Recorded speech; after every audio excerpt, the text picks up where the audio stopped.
जिस मस्जिद में आप नमाज़ पढ़ते हैं, कभी भी आपने कोशिश की कि जिस मस्जिद में मैं नमाज़ पढ़ता हूँ उस मस्जिद की शान क्या है, उस मस्जिद की फजीलत क्या है, उस मस्जिद के मर्तबे क्या है?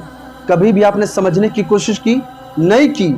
अगर आप समझने की कोशिश करते और मस्जिद की शान समझ जाते तो कभी भी आप बेनमाजी नज़र नहीं आते, बल्कि हमेशा आप नमाज़ पढ़ा करते। बादशाह था जिसके दिल में ये ख्याल पैदा हुआ कि मैं मस्जिद बनाना चाहता हूँ, मस्जिद की तामीर करना चाहता हूँ, और ये भी इरादा किया कि मैं मस्जिद अकेले बनाऊंगा, इसमें कोई मोहल्ले वाले शिरकत नहीं करेंगे। उसने मोहल्ले में ऐलान कर दिया, मोहल्ले वालों से कहा कि मैं मस्जिद अकेले बनाना चाहता हूँ, मैं मस्जिद अकेले तामीर करना चाहता हूँ, इसमें कोई भी मोहल्ले वाले शिरकत ना करे। ये ऐलान कर दिया। उसने मस्जिद की काम शुरू कराई।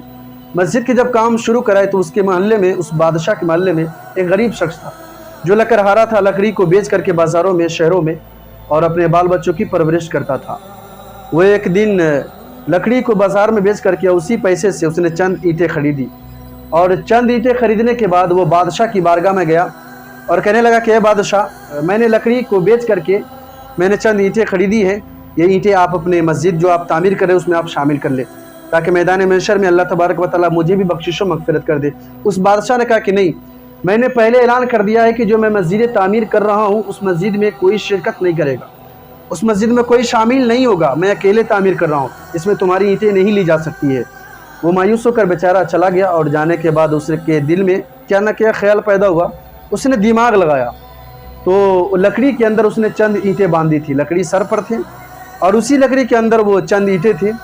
वो जहाँ पे मस्जिद की ईंटें पड़ी थी उसी ढेर के पास वो लकड़ी को पटक दिया, और वो लकड़ी की गेठरी जब खुली तो खुलने के उस ईंटे को उसने वो ईंटे की ढेर में मिला दिया। और ज़रा ये बताएं कि जब ईंटे का ढेर हो और उसमें दो चार ईंटें अगर निकल भी जाए और या उसमें दो चार ईंटें ज़्यादा लग भी जाए तो कोई फ़र्क पड़ता है? नहीं पड़ता। उसको पता ही नहीं चलेगा दो चार ईंटें घटे हैं या दो चार ईंटें बड़े हैं, उसको पता ही नहीं चला।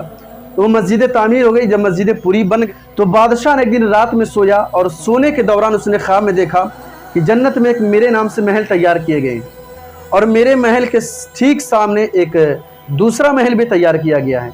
तो बादशाह ने फरिश्तों से पूछा कि फरिश्तों, ज़रा ये बताओ कि ये तो मेरा महल है, लेकिन मेरे महल के सामने जो दूसरा महल तैयार किया गया है ये महल किसका है?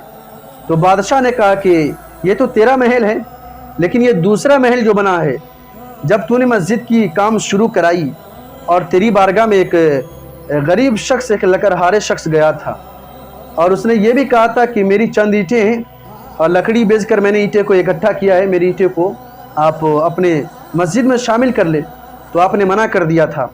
लेकिन वो चोरी चुपके से वो चंद ईंटें आपकी मस्जिद की ईंटें की ढेर में उसने मिक्स कर दिया। अल्लाह तबारक व तआला को ये अदा इतनी पसंद आ गई कि अल्लाह तबारक व तआला ने आपके महल के साथ साथ अल्लाह ताला ने उस गरीब का भी महल तैयार कर दिया, उस गरीब का भी महल तैयार कर दिया है। इसलिए मस्जिद की बहुत बड़ी शान है, मस्जिद की बहुत बड़ी फजीलत है। हज़रत अबू बकर सिद्दीक़ इरशाद फरमाते हैं कि जो मस्जिद में सच्चे दिल से 1 रुपये खर्च करेगा, मैदान महशर में वो मेरे साथ जन्नत में जाएगा।